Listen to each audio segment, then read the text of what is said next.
Some of you need a little something to hold on to for the rest of the day. And don't feel bad. I sometimes think there's some mindset that becomes ashamed, that you have to wrestle certain things down, maybe minute by minute, hour by hour. There's nothing to be ashamed. That's the life of faith. Sometimes finding something in the book that you can just, I do it, I highlight, I circle, I write it somewhere. Sometimes I'll write something out really big and put it somewhere where I visibly will walk by it to see it.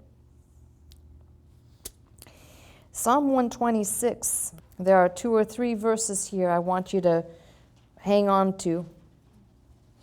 When the Lord turned again the captivity of Zion, we were like them that dream. Then our mouth was filled with laughter, and our tongue with singing.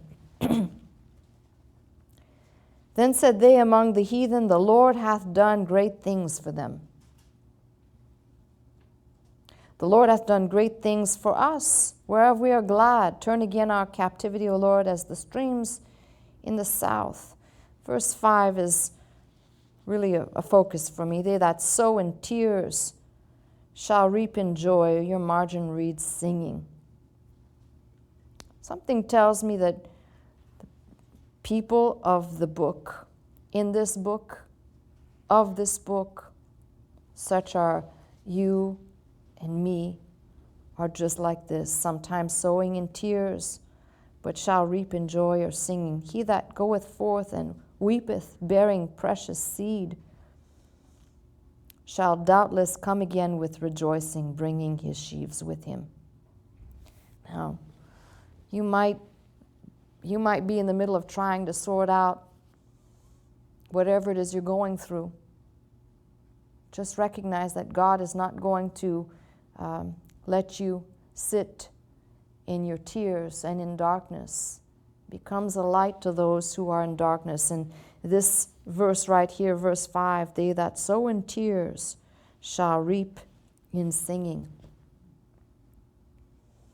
Maybe that's, for some of us, that's something to look forward to. As I told you, God doesn't promise an easy trip. What Dr. Scott used to say, cheer up, saints. It's going to get worse. Now, some of you, when he said that, you didn't believe it because you were still babies.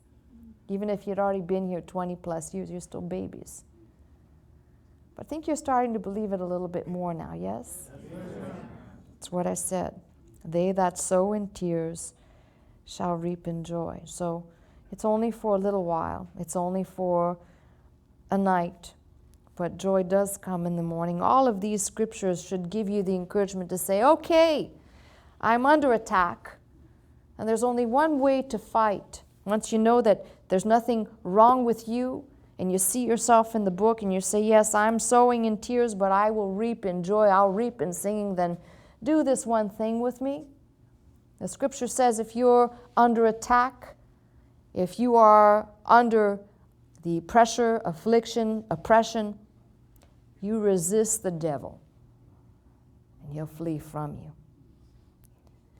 Now put on the whole armor of God, and take that promise I just claimed, that scripture I just quoted out of Psalm 126, and recognize that there'll be some toiling and there'll be some tears, but you will reap at some point.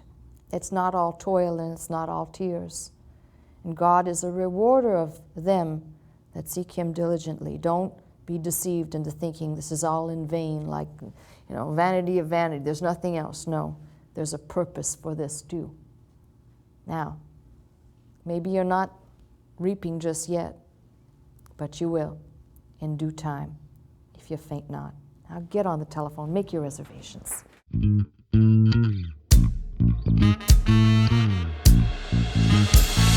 To this house, magnify the Lord, lift up holy hands, our hearts in one accord, worship and bow down before him, exalt his name today.